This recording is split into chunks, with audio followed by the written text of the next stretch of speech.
Okay, Gary, now we're going to talk about some stuff that I'm embarrassed about, but I also know is really, really important. And that is, I need to have a newsletter functioning and going, and I haven't really been focusing on the newsletter. I don't even know how to do it.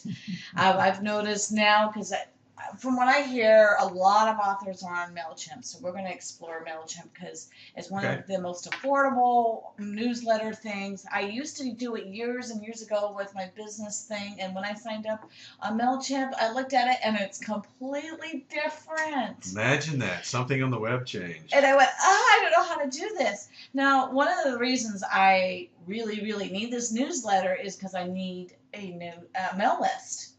And I want to have a mail list because I don't want to be dependent on social media because I don't trust all those people. Do you think I should be trusting Facebook and Twitter with my list? It's like anything else.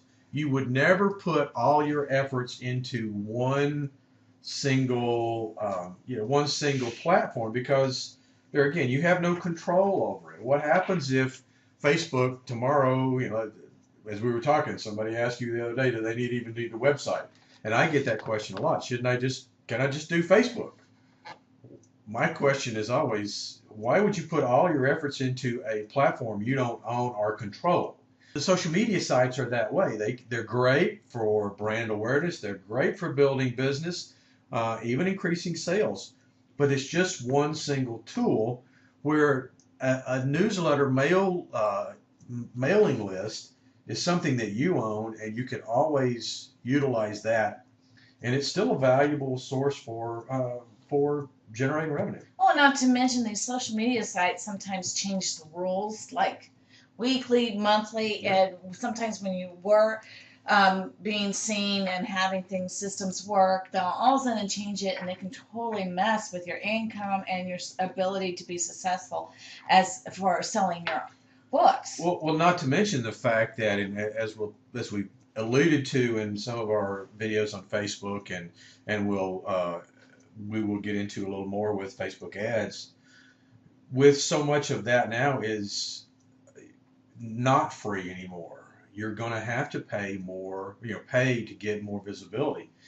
Where your email newsletter list is going to be free Well, for just the effort of putting together the template and putting together and sending out the mail. So you've got very minimal cost. yeah, I mean, you have the cost of whatever company you go with. One of the reasons we're highlighting MailChimp is because it's more affordable and it's a good thing, at least from what I've heard. And when you don't have huge lists, and then when you build up to bigger ones, then you might need to go to Confusionsoft or One Shop Card or all those places. And that's Infusionsoft, but I did like to call it Mhm. Confusionsoft. Yeah. So Well, and that is, yeah, that's for a much bigger. The cost of that it's more is inhibitive. more prohibitive for a small business or a small author. And there are other platforms you can use. Some people may like Constant Contact, which is one of my Oh yeah, I favorites. forgot about them. Yeah. Constant Contact is one of my favorites. I also like Aweber, but they each have their own separate pluses and minuses. I actually use both. But MailChimp is a place that a lot of people start exactly because of the fact that it It's is affordable. I very think at affordable. some point, sometimes it's free up to Well, something. let's look at MailChimp and let's see what they just explore. So here's MailChimp.com. Let's talk about let's look at pricing since we're on that subject. MailChimp for up to 2,000 subscribers and 12,000 emails a month is free. It is limited to some of the things it can do, but there's 2,000 subscribers, so that's a good start for your mail list. And then as you grow beyond that, then you've got features that grow to Yeah, I pay $10 a month, and I'm not even really sure why. Somebody set it up, and I have been neglecting my list, so I have list shame big time. I think I've done what we looked it up. I did one newsletter that's not good. the cost changes for based on subscribers, but There's also features that it changes. there's some feature changes as well. So you can have so with the free plan, you get 2,000 emails, 2,000 subscribers, and 12,000 emails per month. So you can mail to your list 6 times, which is more than enough to cover you. Oh wow, yeah. So it's a good place to be, And, and it's really crucial if you want to sell books online. We're going to need to be able to talk to our audience, to be able to have free offers, that kind of thing. And I know that I need to be doing it, and I'm probably like a lot of our listeners right now, who's a little bit scared and apprehensive, but knowing I need to do it. So why don't we dive in and see what we need to do? all right, let's see what we need to do. So let's start with the fact that we just the sign up alone. So let's start with sign up. So you can go up here to the red button, sign up for free. You'll enter your email address that you want to use. Keep in mind you do have, it'll tell you your password requirements down here. Okay, you may have to try a couple of different usernames to get one that works. It does have to be unique. Check. So I had to go through a couple of different times to get one that works. So I've got one now. I'll go check my email and activate the account. Okay, so I went and confirmed my email. Now I'm to the welcome mail, Chimp. Okay, you will have to put a physical address in there, and that's because of the anti-spam laws. So you will need to put a physical address in, your street address. If you don't want, one of the things that's always a question, I don't want to put my home address on there. Go to a UPS store, go to a Postnet, something like that. Rent a mailbox for $15 a month. Well, this is not showing up. Yes, it does. Oh, It does show at the bottom of the emails. It will show up at the bottom of your email address because it is part of the CAN spam laws. So you have to put that in there.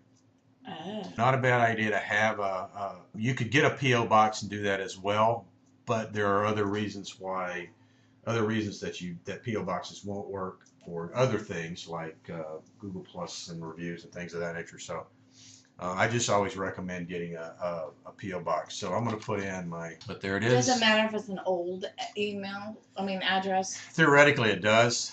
And for illustration purposes, I'm just putting it in here right now. But I'm just thinking, I don't know what is on mine, but I'm hoping it's some really old one. Yeah, you need to check. We can look at it too and see when we get into your site here in a minute. But will they catch you? Is that something that's bad? Well, it can be. If they find that it's not an accurate address, they'll shut your mail list down. Oh, well, okay. So that's why I was asking the question. Yeah. So that could be a bad thing. If you sell online, we'll help you get your store integrated. We're not going to worry about that right now. We'll say no. You could say yes. They'll send you what this question basically asking is. They're going to give you we're going to email you with stuff, e-commerce and tracking and things like that you might want to know, and basically selling more of their platforms. So right now, I just strategic, bringing it back to the author. Most of the time we're going to be dragging people to Amazon, right. So you're not going to really need that. Right. You're not going to you're not going to have your own shopping cart. Yeah, and this is more for other businesses. Because it shows here the integration with Shopify, BigCommerce, Magento, and WooCommerce. So that's where the integration says. So we're going to say no on that one. Share your campaigns on your social media sites. This would definitely be a good thing to do because once you create that campaign and send it out, it makes it easy to automatically integrate with Facebook and Twitter. So you could do this. You would just click this, and it'll bring up a Facebook integration window, and ask you to you need to sign in and that kind of thing. So if we already have things that we're going to be campaigning on Hootsuite, and then we were going to use our newsletter to repurpose our blog, is it okay to have it go a couple times on the social media? Yeah, because you're going to have different pieces that are going to go through the MailChimp's going to send out it's going to integrate the email campaign you send out, where Hootsuite is going to take bits and pieces of your blogs or previous blog articles. So you may or may not be, your blogs may not be part of your mail campaign. They may be. So I'm just asking because for my strategy, it's definitely going to be because I don't want to write a whole bunch more. I want to write books. Right.